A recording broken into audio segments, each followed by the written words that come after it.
नमस्कार, मैं रवि आसलीवाल। सकारात्मक खबरों में आपका स्वागत है। आप समाचार के चैनल न्यूज़ चैनल इसलिए देखते हैं ताकि आपको सूचना मिल सके, और अगर आप सूचना प्राप्त करना चाहते हैं तो आप हमारे चैनल को सब्सक्राइब कर सकते हैं। और यदि आपको ऐसे चैनल देखने हैं जिसमें सिर्फ किसी का अपमान होता हो, मन में गंदगी भरने का काम होता हो, और यदि आपको लड़ाई झगड़े की बहस में वो भटकाता हो, उसमें आनंद आता हो, तो हमारा चैनल ऐसी सुविधाएं नहीं देता है। इसलिए आप न्यूज़ के लिए, समाचारों के लिए हमारे चैनल को सब्सक्राइब कर सकते हैं। तो बढ़ते हैं खबरों की ओर।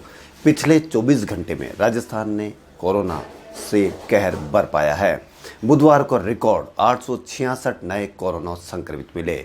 इनमें से सर्वाधिक जोधपुर में मिले हैं।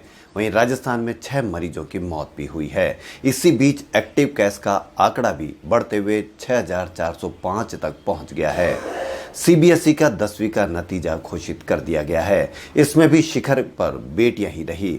अजमेर रीजन का कुल परिणाम बहुत अच्छा रहा, जो 97% रहा। पिछले साल के मुकाबले ये थोड़ा ज़्यादा है। भारी विरोध और कोर्ट के दखल के बाद आखिरकार अमेरिका की ट्रंप सरकार को विदेशी छात्रों से संबंधित वीजा नीति को रद्द करना पड़ा। अमेरिका में राष्ट्रपति ट्रंप की सरकार ने फैसला किया था कि जिन विदेशी छात्रों ने कोविड-19 के दौरान ऑनलाइन क्लास लेने का विकल्प चुना है, उनका वीजा वापस ले लिया जाएगा और उन्हें स्वदेश लौटना होगा। चारों तरफ आलोचना और विरोध के बीच अमेरिकी सरकार को अपने फैसले को वापस लेना पड़ा। ऑक्सफोर्ड एस्ट्राजेनेका की वैक्सीन का तीसरा चरण का ट्रायल इंसानी परीक्षण ब्राजील में चल रहा है। लंदन में रह रहे जयपुर मूल के दीपक पालीवाल ने उक्त ट्रायल के लिए खुद को समर्पित किया है। दीपक ऑक्सफोर्ड विश्वविद्यालय के नेतृत्व में मानव पर वैक्सीन के परीक्षण के लिए स्वयं सेवक बने हैं। परीक्षण के सकारात्मक नतीजे मिले हैं। 1-2 दिन में ऑक्सफोर्ड की कोविड-19 रोधी वैक्सीन को लेकर अहम घोषणा हो सकती है। ऑक्सफोर्ड की वैक्सीन सफल रही तो यह भारत में भी उपलब्ध होगी। वहीं राजस्थान में अगले 4 दिन बारिश के साथ आंधी का दौर चलेगा।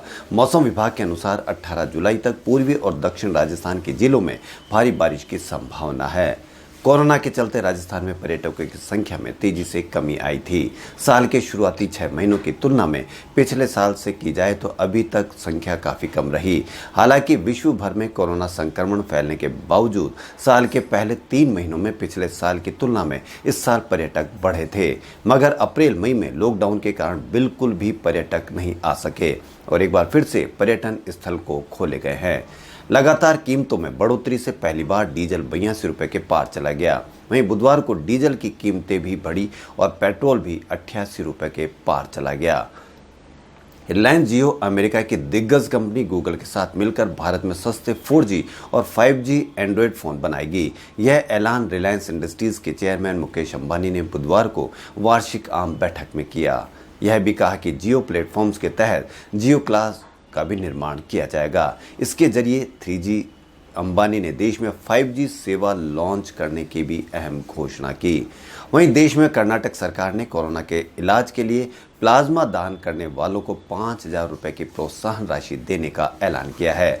सरकार ने कहा कि संक्रमण मुक्त हो चुके लोग आगे बढ़कर प्लाज्मा दान करें और दूसरों की मदद को आगे आए। अब अज्ञात वाहन से दुर्घटना होने पर अगर किसी व्यक्ति की मौत हो जाती है तो उसके परिवार को अब तोषण नीति स्कीम के तहत 25,000 रुपये की जगह अब 2 लाख रुपए की आर्थिक सहायता मिलेगी। वहीं घायल व्यक्ति को 12,500 की जगह 50,000 रुपये मिलेंगे। वहीं जयपुर के हवाई यात्रियों के लिए खुशखबरी है कि अब लखनऊ के लिए जयपुर से सीधी फ्लाइट शुरू हो गई है। इसका संचालन इंडिगो एयरलाइन कर रही है। जेईई एडवांस 2020 के सिलेबस में से कोई कटौती नहीं की जाएगी।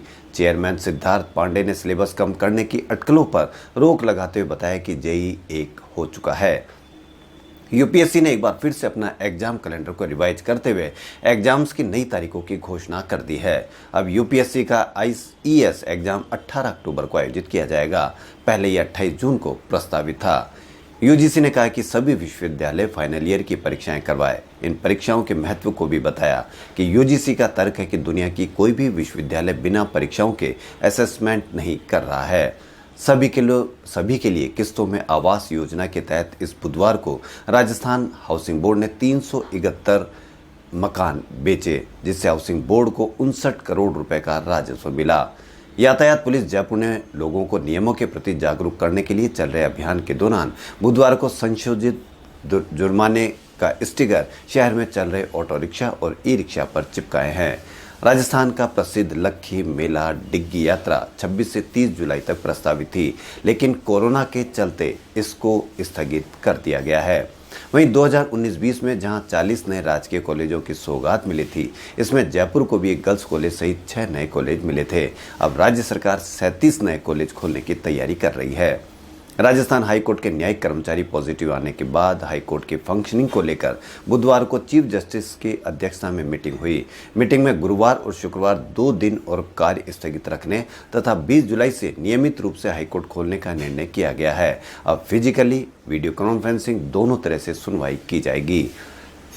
टीम इंडिया के खिलाड़ी अब दुबई में जाकर ट्रेनिंग कर सकते हैं। बीसीसीआई सेंटर कॉन्टैक्ट वाले खिलाड़ियों को कैंप दुबई में करा सकता है। आईपीएल के आयोजन की रेस में सबसे आगे है, इसलिए बीसीसीआई खिलाड़ियों की फिटनेस को ध्यान में रखते हुए वहीं कैंप शुरू करने की योजना बना रहा है। केंद्रीय खेल मंत्रालय ने सभी राज्यों को अपने हिसाब से खेल गतिविधियां शुरू करने की इजाज़त दे दी है। फीफा ने बुधवार को 2022 में होने वाले फुटबॉल वर्ल्ड कप का शेड्यूल जारी किया है। कतर में होने वाला वर्ल्ड कप 21 नवंबर से 18 दिसंबर तक होगा। पहला मैच 60,000 दर्शक क्षमता वाले अल बायत स्टेडियम में होगा। पहली बार फीफा वर्ल्ड कप का आयोजन नवंबर-दिसंबर में होगा। अभी तक जून-जुलाई में ही होता आया था। National rifle association of India ने कहा कि टोक्यो ओलंपिक की तैयारियों के लिए खिलाड़ियों का ट्रैकिंग कैंप 1 अगस्त से शुरू हो सकता है। भारत के साल के ऑस्ट्रेलिया के दौरे के दौरान बिग बैश लीग का 10वां सीजन भी खेला जाएगा। क्रिकेट ऑस्ट्रेलिया ने T20 को लेकर 61 मैच का शेड्यूल जारी किया है। टूर्नामेंट 65 दिन चलेगा। यह लीग के इतिहास का सबसे लंबा सीजन है।